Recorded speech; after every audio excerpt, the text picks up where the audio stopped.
They called him the Silent Blade. Chang Wu didn't negotiate, he eliminated. His empire was built on fear, and his word was final. Rule number 1, never show weakness. But on an ordinary Tuesday afternoon, everything changed. The bell above Scott's diner chimed, but this time it didn't announce hungry truckers looking for pie and coffee. It announced death itself. 3 black SUVs rolled up to the curb like shadows swallowing light. The diner's usual chatter died instantly. Forks froze mid-air. Coffee cups stopped halfway to lips, because everyone in this neighborhood knew what those vehicles meant. Chang Wu stepped through the door, his charcoal suit sharper than any blade he'd ever carried. The intricate black tattoo crawling up his neck seemed to pulse with menace. Behind him, 2 stone-faced bodyguards in matching dark suits and sunglasses scanned the room like predators assessing prey. Nicole Scott's tray slipped from her trembling hands. The crash of shattering plates exploded through the silence like a gunshot.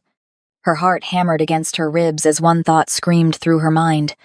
Mama Lu. Her grandmother sat alone in the corner booth, her wooden cane resting against the red leather seat, her floral dress and beige cardigan making her look impossibly fragile in this moment of terror.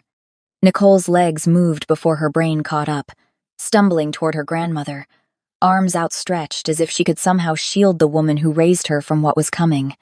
Chang Wu's footsteps echoed across the black and white checkered floor. Steady, deliberate, final.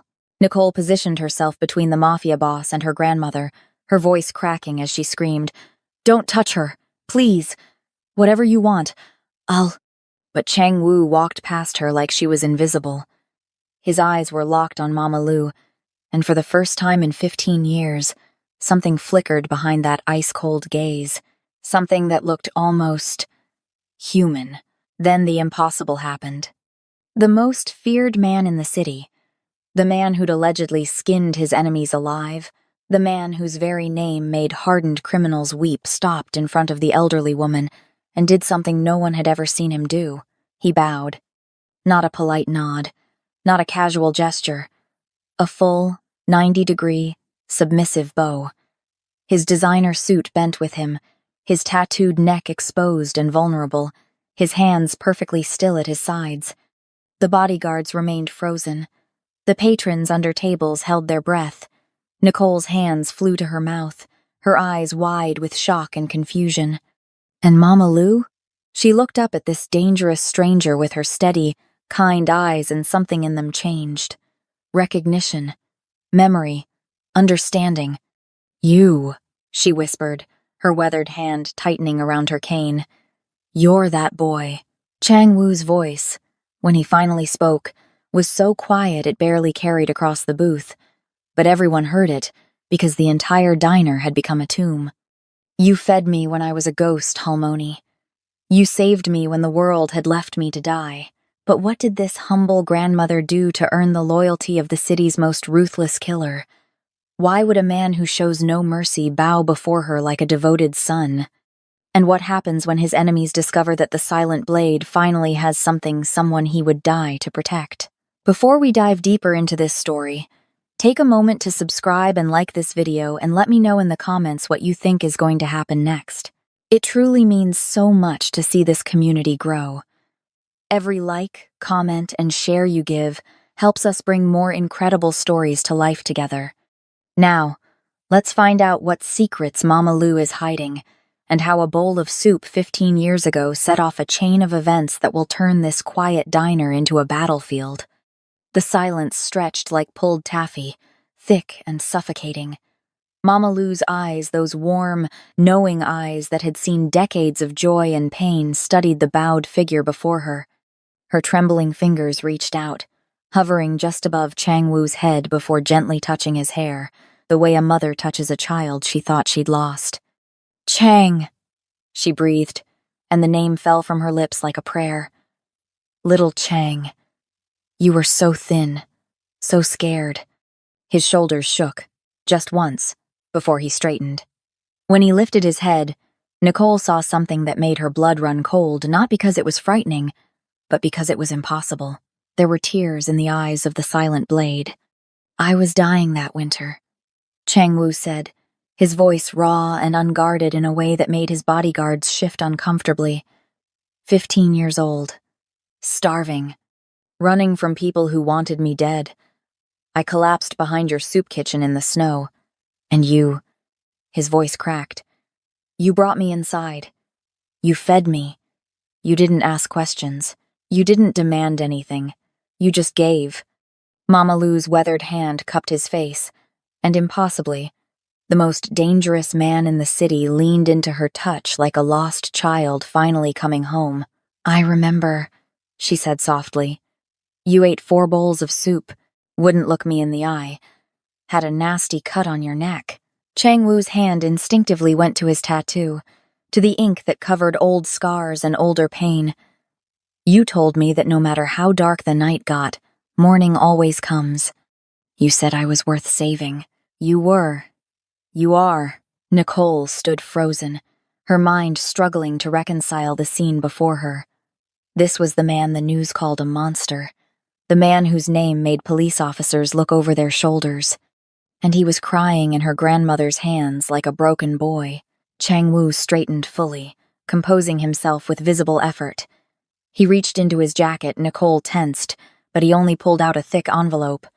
He placed it on the table with reverence, as if he were making an offering at an altar. For the meal, he said, and the meals after, and the debt I can never truly repay. Then he turned and walked out, his bodyguards falling in behind him like shadows. The SUVs pulled away, leaving only the sound of Nicole's ragged breathing and the faint trembling of coffee cups still rattling in their saucers. Nicole rushed to the table, grabbed the envelope, and ripped it open. Her hands went numb. Inside were stacks of $100 bills, crisp and new, smelling of ink and impossibility. She counted once, twice, 3 times, hoping she was wrong. $50,000. Oh, God, she whispered. Mama, we can't keep this. Do you know what he is? What he does? Mama Lou's fingers traced the edge of the envelope, but her eyes were distant, lost in memory. I know what he was. A scared child who needed help. That was 15 years ago. He's a criminal now. A killer. The news says a lot of things, Mama Lou interrupted gently. But I saw his eyes today, Nicole. Same eyes as that boy. Still scared, still looking for somewhere to belong. Nicole wanted to scream, wanted to shake sense into her grandmother. But she knew that look, that stubborn set to Mama Lou's jaw. The same look she'd had when she'd mortgaged the house to keep the diner open during the recession. The same look she'd had when she'd taken in Nicole after her parents died. Mama Lou didn't abandon people. It wasn't in her nature. I'm returning this, Nicole said, shoving the money back into the envelope. First thing tomorrow. We don't need blood money, but tomorrow came with complications. Nicole woke at 5:30, as always, to prep the diner for the breakfast rush. But when she rounded the corner of their building, she stopped so fast she nearly tripped over her own feet. 2 men in dark suits stood on either side of the diner's entrance. Sunglasses, earpieces, arms crossed. They didn't move, didn't speak, just stood there like very expensive, very threatening statues. What the hell? Nicole muttered. She approached slowly, keys clutched in her white-knuckled fist. Excuse me, this is private property. You need to— Security detail, one of them said without looking at her. Mr. Park's orders. No one threatens this establishment. Mr. Park? Who is— Then it clicked. Chang Wu? He sent you? We're here for your protection, ma'am. I didn't ask for protection. The man's expression didn't change. Nevertheless, Nicole wanted to argue, but the morning crowd was already approaching, and she had hash browns to flip and coffee to brew. She unlocked the door with shaking hands and stormed inside, the bodyguards taking their positions like they'd been there forever. By 7 a.m., it was clear this was a disaster. Old Mr. Peterson, who'd been coming in for 30 years for his eggs and bacon, took one look at the guards and turned around. The truck drivers who usually filled the counter stools drove right past. Even the teenagers who hung out in the back booth after school crossed to the other side of the street. By noon, Nicole had served exactly 3 customers. By closing time, she'd lost count of how many people had walked up, seen the guards, and walked away. 3 days of this, and they'd be bankrupt. She found the address in the phone book because, of course, a Mafia headquarters was just listed there like a dentist's office. The building was downtown, an old warehouse that had been converted into something sleek and modern and vaguely menacing, the kind of place where fortunes were made and people disappeared. Nicole stormed past the confused receptionist, past more men in suits, straight to the double doors at the end of the hall. She kicked them open with more courage than sense. Chang-Woo looked up from behind a massive desk, surprise flickering across his face before settling back into that careful mask of control. Around him, 5 other men in expensive suits reached for weapons that Nicole really hoped they weren't about to use. "You're killing my business," she snapped before anyone could throw her out. "Your protection is scaring away every customer we have. We'll be closed in a week if this continues." Chang-Woo raised one hand, and the room settled. He studied her for a long moment, and Nicole fought the urge to step back. This wasn't the broken boy from Mama Lou's story. This was the man who'd built an empire on fear. "Sit," he said finally. "I'll stand." His jaw tightened. "Sit, please." The please did it. Nicole sat. Chang-Woo dismissed the others with a gesture. When they were alone, he leaned back in his chair, the leather creaking softly. "I owe your grandmother everything. Putting guards on the diner is the least I can do." "The least you can do is leave us alone," Nicole shot back. "We were fine before you showed up. We don't need your guilt or your money or your men with guns. You need more than you realize." Chang-Woo said quietly, "My enemies will notice that I care about that diner. They'll use it. Use you. Use Mama Lou. I can't let that happen." "Then don't care about it," Nicole said. "Walk away. Forget you ever came back." Something painful crossed his face. "I tried that for 15 years. It didn't work." They stared at each other across the desk, 2 people separated by everything except one elderly woman who'd shown kindness when the world showed none. "What if," Chang-Woo said slowly, "we compromise? I remove the visible guards, but I install a security system. Cameras, silent alarms. If anything happens, my people can be there in 3 minutes. And that's it? No men lurking outside? No black SUVs? No visible presence," he agreed. "But I reserve the right to visit, for coffee." Nicole wanted to refuse, wanted to tell him to stay away forever, but she saw the same thing Mama Lou had seen, desperation wrapped in expensive suits and tattoos. A boy still looking for somewhere he belonged. "Fine," she said, "but you come alone. No entourage, no drama. You're just another customer. Deal."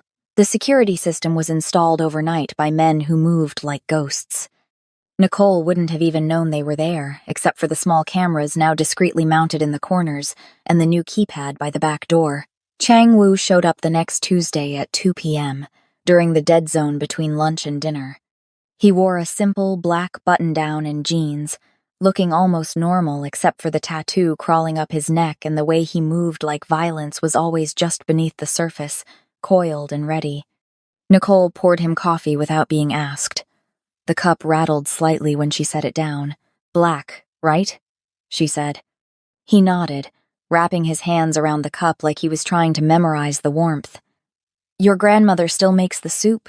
The one with the thick noodles and the beef? Every Wednesday. I'll come Wednesday then." They sat in awkward silence, Nicole wiping down an already clean counter, Chang-Woo staring into his coffee like it held answers to questions he hadn't asked. "Why did you come back?" Nicole asked finally. "After all these years. Why now?" Chang-Woo was quiet for so long she thought he wouldn't answer.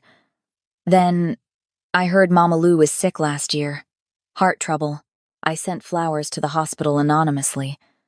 But when I heard she recovered, I realized I'd spent 15 years being a coward.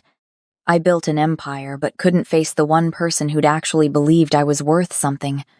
So I came back. To say thank you. To make sure she was protected. He trailed off. To come home. Nicole finished softly. He looked at her then. Really looked at her. And she saw past the tattoos and the reputation to the truth underneath. He was just as scared as she was. Just as lost. Yeah, he whispered. To come home. Wednesday came, and with it, Mama Lou's soup. Chang Wu arrived at 1:30, early enough that the diner was empty except for one regular old Harry, who sat in his usual spot nursing a coffee and working on his crossword puzzle. Nicole served Chang Wu a steaming bowl, and for the first time since he'd walked back into their lives, she saw him smile. Really smile. It transformed his face, made him look younger, almost innocent. This is exactly how I remembered it, he said after the first spoonful. 15 years, and it hasn't changed at all. Why would we change perfection? Mama Lou called from the kitchen, her voice warm with affection. They settled into a strange routine after that. Chang Wu came twice a week, always during the slow hours, always alone. He'd drink coffee, eat whatever Mama Lou cooked, and sometimes, when Nicole was brave enough, they'd talk. About everything except what he did for a living. That remained unspoken, the elephant in the room that they both pretended wasn't there. 3 weeks passed like this. 3 weeks of careful peace. 3 weeks of Nicole almost forgetting who Chang Wu really was. Then the Vipers arrived. It was a Thursday afternoon, the diner moderately full with the after-school crowd. Nicole was refilling waters when the door swung open hard enough to crack against the wall. 3 men walked in, and Nicole's stomach dropped. She knew trouble when she saw it. These men wore it like cologne, cheap leather jackets, visible weapons, attitudes that screamed violence. The leader was tall and rail-thin, with a snake tattooed on his bald head. His eyes swept the diner with cold assessment before landing on Nicole. Well, well, he drawled, sauntering toward the counter. This is the famous Scott's Diner, the place that caught the attention of the Silent Blade himself. Nicole's hand tightened on the water pitcher. We're just a diner. Nothing special. Can I get you gentlemen some coffee? Gentlemen. The man laughed. Hear that, boys? She called us gentlemen. He leaned across the counter, and Nicole smelled cigarettes and something chemical on his breath. Here's what I think, sweetheart. I think Chang Wu's gone soft. I think he's got a thing for playing house with pretty waitresses and their grandmas, and I think that makes him weak. I think you should leave, Nicole said, her voice steadier than she felt. Or what? The man's hand shot out, grabbing her wrist. His grip was iron and cruel. You gonna call your boyfriend? Tell him the Vipers came too. Let her go. The voice came from the corner booth, where Chang Wu had been sitting so quietly that Nicole had almost forgotten he was there. But she remembered now. Everyone remembered now. He stood slowly, deliberately, setting his coffee cup down with the kind of care that spoke of controlled fury. His eyes had gone flat and dark, and suddenly the temperature in the diner dropped 20 degrees. The Viper leader's smile faltered. Chang Wu. Didn't see you there, brother. We were just, I said. Chang Wu interrupted, walking forward with measured steps. Let her go. The hand on Nicole's wrist tightened for a moment, a flex of stupid pride before releasing. She stumbled back, rubbing the red marks already forming on her skin. Chang Wu was still walking. The 3 Vipers shifted nervously, hands drifting toward weapons they suddenly weren't sure they wanted to draw. This is Viper territory now, the leader tried, but his voice had lost its swagger. We're just marking what's ours. You're mistaken, Chang Wu said, and now he was close enough that the Viper had to look up to meet his eyes.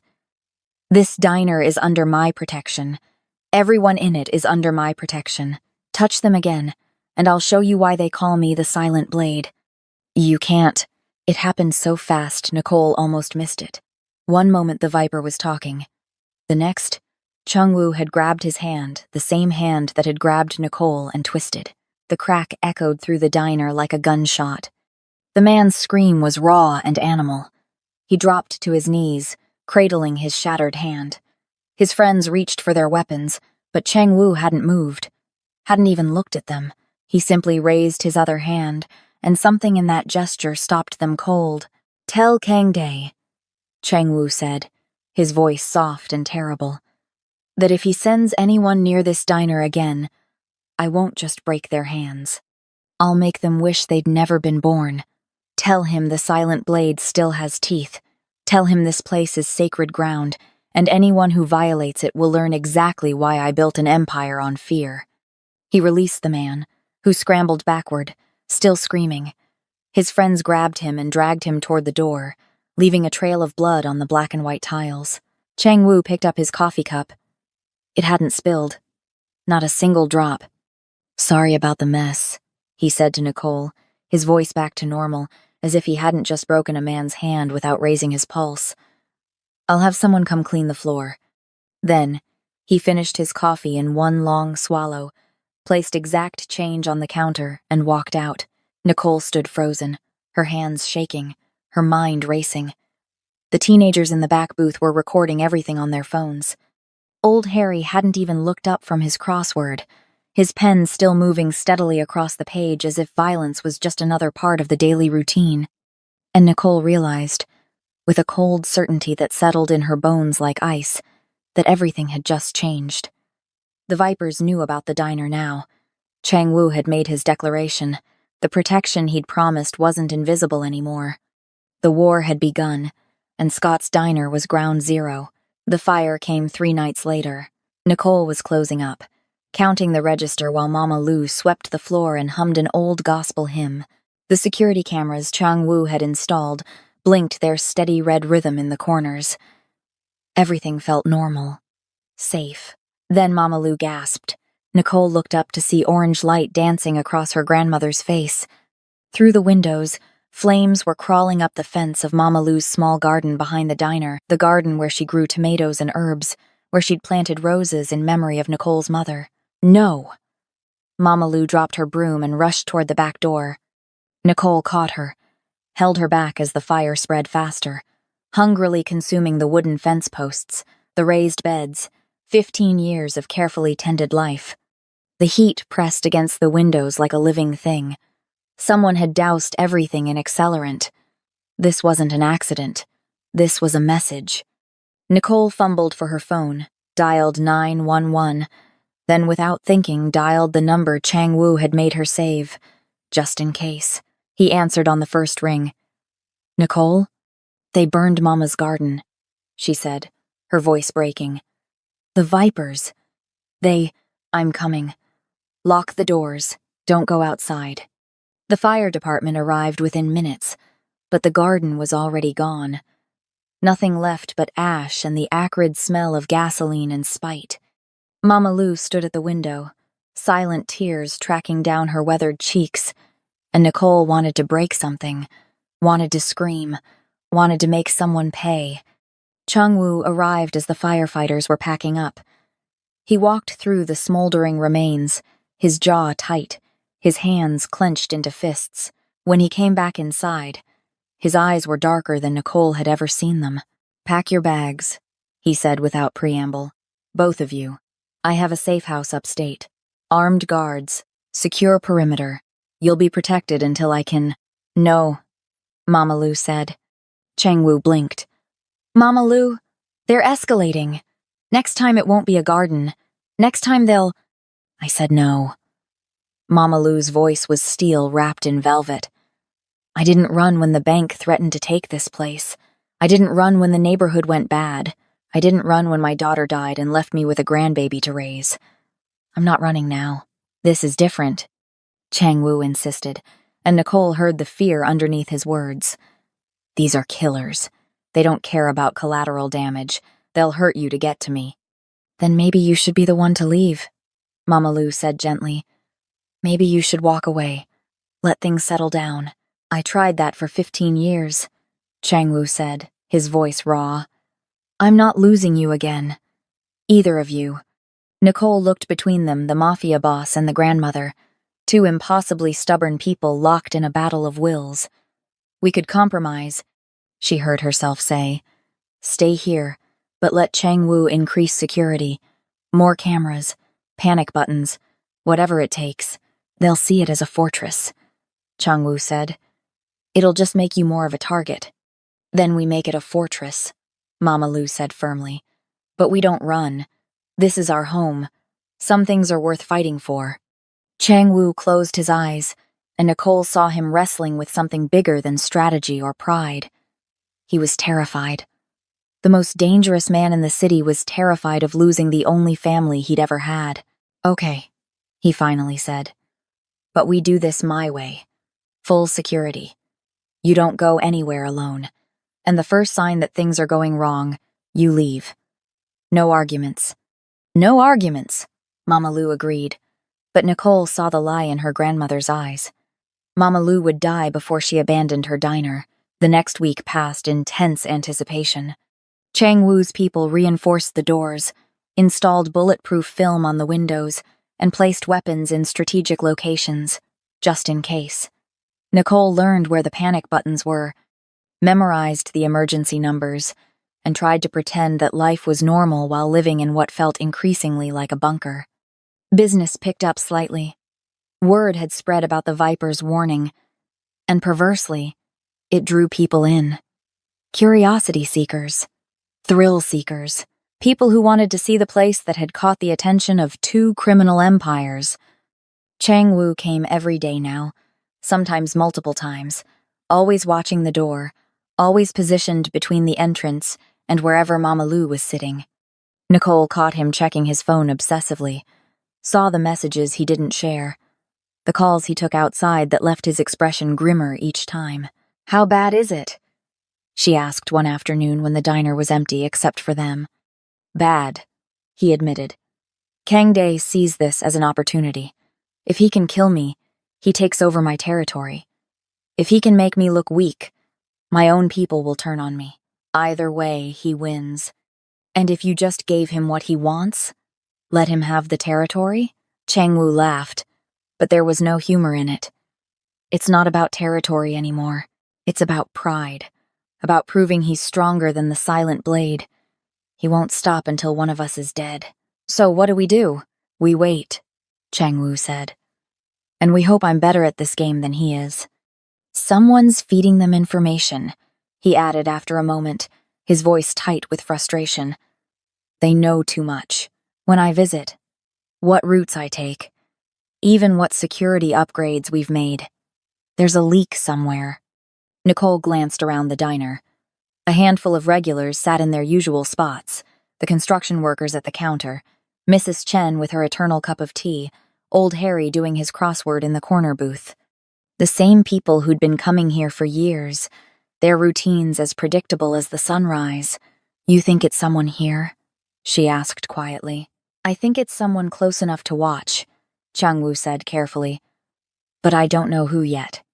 The storm hit on a Tuesday night in early March. Rain came down in sheets, turning the streets into rivers, the sky into something dark and furious.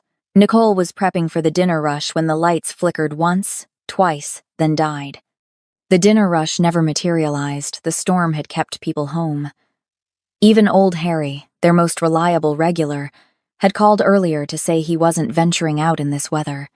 The diner was empty except for Nicole and Mama Lu, which turned out to be both a blessing and a terrible vulnerability. The backup generator should have kicked in immediately. It didn't. Nicole? Mama Lu's voice came from the kitchen, tight with worry. Stay there, Nicole called, grabbing the flashlight Chang-Woo had insisted she keep behind the counter. Her phone rang. Chang-Woo, the power's out, she said before he could speak. I know. It's not an accident. Someone cut the main line and disabled your generator. I'm 5 minutes away, but Nicole, they're coming. The Vipers.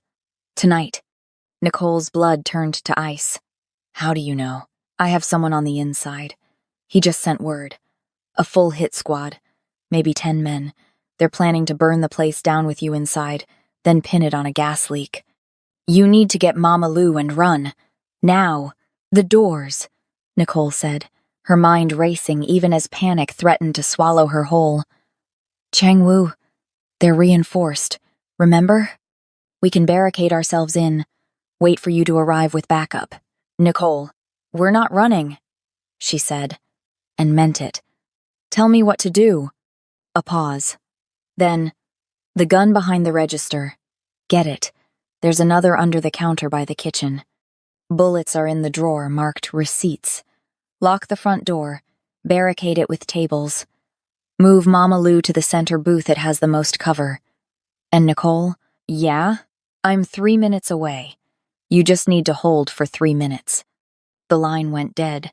Nicole moved on autopilot, muscle memory and adrenaline taking over where rational thought failed. She locked the front door, dragged 2 heavy tables across it. The gun was exactly where Chang-Woo said it would be, a Glock 19, heavy and cold in her shaking hands. Mama, she called, her voice surprisingly steady. We need to move you. Mama Lou emerged from the kitchen, leaning on her cane, her face calm despite everything. They're coming, aren't they? Yes. Then let's get ready. They moved to the center booth, the one with the high backs that would provide the most cover. Nicole grabbed the second gun, checked that it was loaded like Chang-Woo had taught her during one of his just-in-case lessons she'd thought were paranoid. I'm scared, Nicole admitted, crouching beside her grandmother. Mama Lou took her hand, squeezed it with surprising strength. Fear means you're alive, baby. It means you have something worth fighting for. Now steady your hands and remember you're a Scot. We don't break easy. The first SUV arrived like a harbinger of death, its headlights cutting through the rain. Then a second, a third. Men poured out, armed and purposeful, their faces covered with masks that made them look inhuman. Nicole's phone lit up with Chang-Woo's final message. 2 minutes. Stay down. One of the men approached the door, tried the handle, then gestured to the others. They didn't bother with subtlety. Someone swung a sledgehammer, and even reinforced, the door frame cracked. On 3, Nicole whispered, raising the gun the way Chang-Woo had shown her. We shoot at their legs. We just need to slow them down. Mama Lou nodded, her cane gripped in both hands like a weapon. The door burst inward with a crack of splintering wood. A man stepped through, and Nicole pulled the trigger. The recoil surprised her. The bullet went wide, shattering one of the windows. But the man stumbled back, and for a moment, they had space. Then the real assault began. They came through the broken door like a flood, masked figures spreading through the diner with military precision. Nicole fired again, then again, and someone screamed. She couldn't tell if she'd hit them or if it was just luck, but they scattered, taking cover behind overturned tables. Police are coming, Nicole shouted, hoping it was true. You still have time to run. Her answer was a burst of gunfire that tore through the booth above their heads. Mama Lou gasped but didn't scream, just gripped her cane tighter. Then the window to their right exploded inward in a shower of glass, and Nicole knew Chang-Woo's reinforced windows were giving way under sustained fire. Rain and wind poured in, bringing the storm inside with them. Where is he? Someone shouted. Where's the silent blade? Not here, another voice answered. Just the women. Burn it. Send him a message. Nicole saw one of them pull out a bottle with a rag stuffed in the top. A Molotov cocktail. They were really going to burn them alive. She aimed, fired, and this time her shot found its mark. The man holding the bottle dropped it with a curse, and flames spread across the wet floor, creating a barrier between them and the Vipers. Nice shot, Mama Lou whispered. I was aiming for his chest, Nicole admitted. Then the front door, what was left of it, exploded inward again, and Chang-Woo came through like an avenging angel. He wasn't alone. 6 of his men poured in behind him, armed and ready, and suddenly the odds shifted. Chang-Woo moved through the chaos with lethal precision, each movement economic and brutal. He wasn't trying to wound. He was trying to end this. A Viper enforcer turned his shotgun toward Nicole's booth, and Chang-Woo tackled him from the side, sending them both crashing into the counter. The sound of breaking bone echoed above the gunfire.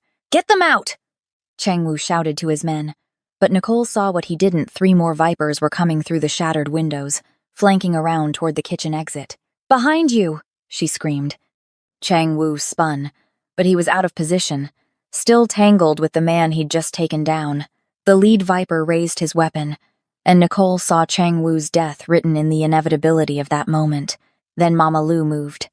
She swung her cane low and fast, catching the viper's ankle with a crack that sent him sprawling. His shot went wild, punching a hole in the ceiling. Chang Wu was on him instantly, and the fight became something primal and terrible. Nicole fired at the other two vipers, driving them back, buying seconds that felt like hours. Beside her, Mama Lu had become something fierce and ancient, her cane a weapon in hands that had once fed a starving boy and now fought to save him. The tide turned. The vipers realized they were outmatched, outgunned, and running out of time. Police sirens wailed in the distance someone must have called when the shooting started. The remaining attackers retreated, dragging their wounded, leaving blood and shell casings and the ruins of what had been a cheerful diner. Chang Wu stood in the center of the destruction, breathing hard, his suit torn and bloodied. His eyes swept the room, counting bodies, assessing damage, until they landed on Nicole and Mama Lu. "Are you hurt?" he asked, and his voice was gentle despite the violence still crackling in the air. "We're okay," Nicole started to say, but then she saw it, the dark stain spreading across Chang Wu's chest, the way he was holding his side like his ribs were trying to escape. Chang Wu. He looked down at the wound, almost surprised. "It's fine. His legs gave out. He caught himself on the counter, but his grip was weak, his face suddenly pale under the tattoos and the storm rain. "Somebody help him!" Nicole screamed, but his men were still clearing the building, still making sure no vipers remained. She dropped her gun and ran to him, catching him as he slid down the counter, leaving a red smear on the chrome. "I got you," she said, easing him to the floor. Her hands pressed against the wound, trying to stop the bleeding, but it was so much blood, too much blood. "Stay with me. The ambulance is coming." Chang Wu's hand found hers, weak but deliberate. "Mama Lu, she's fine. You saved her. You saved us." Tears were streaming down Nicole's face now, mixing with rain and fear. "You don't get to die. You understand me? You don't get to come back into our lives and then leave us like this. Not planning on it," he managed, but his eyes were struggling to focus. Mama Lu was there too, kneeling despite her age, her cane forgotten. She cradled Chang Wu's head in her lap, stroking his hair the way she must have done 15 years ago when he was just a scared boy who'd stumbled into her soup kitchen. "You listen to me, Chang," she said firmly. "You're stronger than this. You survived the streets. You survived building an empire. You're going to survive this too, because you're my boy. My boy. And I don't lose my children." The sirens were closer now. So close. Red and blue lights painted the destroyed diner in colors of emergency and hope. Chang Wu's eyes drifted closed. "No!" Nicole pressed harder on the wound, felt his blood warm between her fingers. "Stay awake. Talk to me. Tell me about the first time you had Mama's soup." His eyes opened, just slightly, tasted, like heaven, like someone cared whether I lived or died. His hand squeezed hers weakly. "Thank you. For caring. For letting me come home. This is your home," Nicole said fiercely. "And you're not leaving it. You're not leaving us." The paramedics burst in, professional and efficient, and Nicole was pushed aside as they worked on Chang Wu with practiced urgency.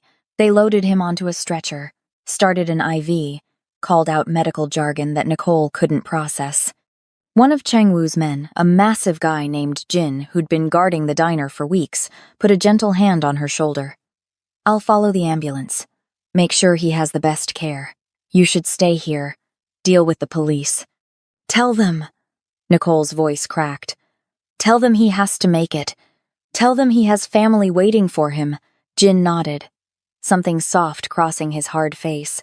"I'll tell them." The police came with their questions and their clipboards, Their cameras that flashed against broken glass and bullet holes. Nicole answered mechanically. Mama Lou beside her, both of them wrapped in shock blankets despite the spring warmth creeping in with the dawn. A detective with kind eyes and gray temples took their statements, his face grave as he surveyed the damage. "You're lucky to be alive," he said. "This was a professional hit. If Mr. Park hadn't arrived when he did, he saved us." Nicole interrupted. "Whatever else he is, whatever he's done, he saved our lives tonight." The detective nodded slowly. "That'll go in the report. Sometimes the lines aren't as clear as we'd like them to be." They kept the diner closed for investigation, then cleanup, then repairs. Nicole and Mama Lou stayed in a hotel, courtesy of Chang Wu's organization, while armed guards rotated outside their door. Jin kept them updated. Chang Wu had survived surgery, was stable, was recovering, was asking about them. 2 weeks after the siege, Nicole and Mama Lou were finally allowed to see him. He was in a private room in the city's best hospital, monitors beeping their steady rhythm, his chest wrapped in bandages. Without the tailored suits and the carefully controlled violence, he looked younger, vulnerable, human. His eyes opened when they entered. "Mama Lou." Nicole. Mama Lou pulled a chair close to his bed, took his hand in both of hers. "Don't you ever scare me like that again. You hear me?" "Yes, ma'am." A small smile crossed his face, then winced. "Ribs? Good," Mama Lou said without sympathy. "Maybe pain will remind you not to get shot." Nicole stood at the foot of the bed, her arms crossed. "The Vipers." "Scattered," Chang Wu said. "Kang Day is dead." One of his own lieutenants turned on him during the chaos, apparently trying to kill 2 elderly women crossed a line even for them. The rest have surrendered or fled. "It's over." Nicole felt relief wash over her, but something nagged at her. How did they know so much? When you'd be there? What our security was like? The layout of the diner? Chang Wu's expression darkened. "Old Harry." "What?" Nicole's voice came out as a whisper. "No, he's been coming to the diner for years. He's harmless, he just does his crossword and—" "He was in debt," Chang Wu interrupted quietly. "Gambling. Owed the wrong people a lot of money. The Vipers approached him months ago, offered to clear his debts if he kept them informed about my visits.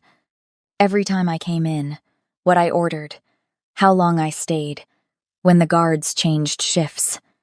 He paused. "He didn't know they were planning to kill you. When he found out about the garden, he tried to back out. That's when they threatened his daughter." Mama Lou's hand went to her chest. "His Sarah? They went after his Sarah? She's safe now," Chang Wu assured her. "Under protection. And Harry?" He looked away. "He disappeared the night of the siege. Left town. My people found a note in his apartment, an apology addressed to you, Mama Lou. He couldn't face what he'd done." Nicole sank into a chair, the betrayal settling like a weight in her stomach. All those weeks, Harry had been sitting there with his coffee and his crossword, watching, reporting, helping people who wanted to burn them alive. She thought of his quiet presence, his gentle manner, the way he'd always asked about Mama Lou's health. And all of it had been a lie. Or worse, all of it had been real, but he'd been trapped by his own mistakes, forced to betray the people who'd treated him like family. "He was a good man who made bad choices," Mama Lou said softly, as if reading Nicole's thoughts. "Fear makes us do terrible things sometimes." "Is it?" Nicole asked quietly, her voice hollow. "Or is there just going to be another Kang Day, another gang, another war, another person we trust who turns out to be feeding information to our enemies?" Chang Wu was quiet for a long moment. "I've been thinking about that. From this bed, where I almost died defending a diner." He looked at Mama Lou, then Nicole. "I've spent 15 years building an empire on fear, but the only time I've ever felt anything real was in that diner. With you. Maybe it's time to stop being the silent blade." "What does that mean?" Nicole asked. "It means I'm done with the violence, done with the territory wars and the power games. I'm keeping enough people around to protect what matters. But the rest? He shook his head carefully. I'm stepping back. Someone else can have the crown. And what will you do? Mama Lu asked, her eyes bright. I was thinking, Changwu said slowly, that Scott's diner might need a partner. Someone to handle security and renovations. Someone to pour coffee and learn how to make soup, if you'll have me. Nicole felt tears burning her eyes. You want to work at the diner? I want to be part of something good, he said simply. I want to be part of a family, if you'll let me. Mama Lu squeezed his hand. We've been your family since you were 15 years old, boy. Took you long enough to realize it. 3 months later, Scott's Diner reopened with a celebration that brought the whole neighborhood. The bullet holes were patched, the windows replaced with regular glass, no more fortress, just a diner. The garden had been rebuilt, roses already blooming in memory of the ones lost. A new sign hung above the door. Scott's Diner, Est, 1985. Family owned and operated. Nicole stood behind the counter, watching the crowd fill the booths and stools, listening to the comfortable buzz of conversation and laughter. The horror of that night was fading, becoming a story they'd survived rather than a nightmare they lived in. The door chimed, and Chang-Woo walked in. He moved slower now, a permanent limp from the surgery, a reminder of how close they'd come to losing everything. He wasn't wearing a suit. Just jeans and a simple black t-shirt that showed the tattoo creeping up his neck, the art that covered old scars and older pain. He caught Nicole's eye and smiled, and it was real and unguarded and everything she'd never expected from the silent blade. Morning, Chang, she said, reaching for the coffee pot. Morning, Nicole. He slid into his booth. The center one. The one they'd fought from. The one that had become his by blood and choice. Mama Lu emerged from the kitchen with a steaming bowl of soup, her special recipe, the one that had saved a starving boy 15 years ago. Eat up, she said, setting it in front of him. You're too skinny. Always were. Yes, ma'am, Chang-Woo said obediently, and picked up his spoon. Nicole poured his coffee black. No sugar. Exactly how he liked it. The cup was warm in her hands. Steady now, the shaking finally gone.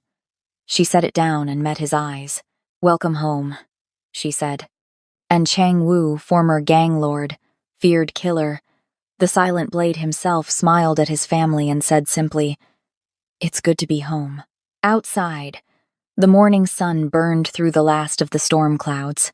Inside Scott's Diner, 3 people who'd found each other across years and violence and impossible odds sat together, bound by soup and sacrifice, and the understanding that sometimes the strongest families are the ones we choose. The door chimed as more customers entered, hungry for breakfast and the story of the diner that had survived.